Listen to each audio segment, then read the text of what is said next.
अब पढ़िए अपन A N का प्रयोग। किसका? एन का प्रयोग। एक वचन गिनने योग्य तो होगी है ना। एक वचन गिनने योग्य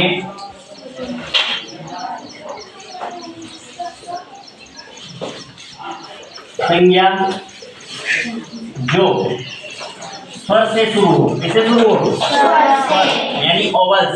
स्वर माना ओवल्स से आरंभ हो। कैसे? देखो, जैसे एग में क्या आ रहा है? एग। ये स्वर एक व्यंजन है, इसलिए किसका प्रयोग होगा? ए का। जैसे आइसक्रीम होता है, आइसक्रीम, तो आइस और फिर क्रीम, आइस और क्रीम। तो आइस में आ रहा है ना, आ स्वर एक व्यंजन है, स्वर।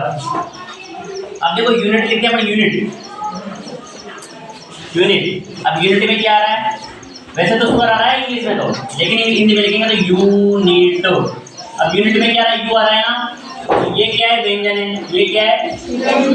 व्यंजन। इसलिए क्या आएगा? ए।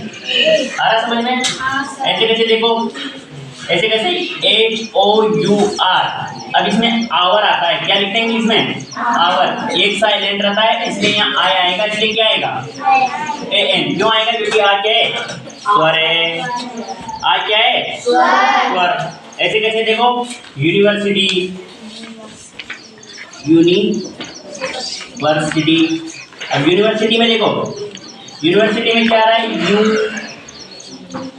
यूनिवर्सिटी। अब यूनिवर्सिटी में देखो ये आ रहा है ना, ये आ रहा है, किसका प्रयोग होगा? ए का। आ रहा है मेरे समझ में?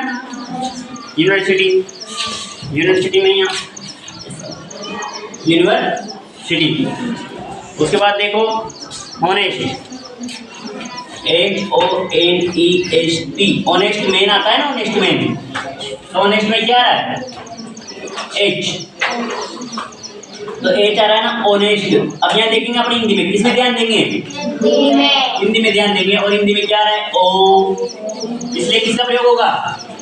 AN का। ठीक है, यानी कि जो स्वर से शुरू हो, स्वर से शुरू हो तो किसका प्रयोग होगा? AN का। और व्यंजन से शुरू होगा तो किसका प्रयोग होगा? ए का। बस इस चीज को याद रखना है।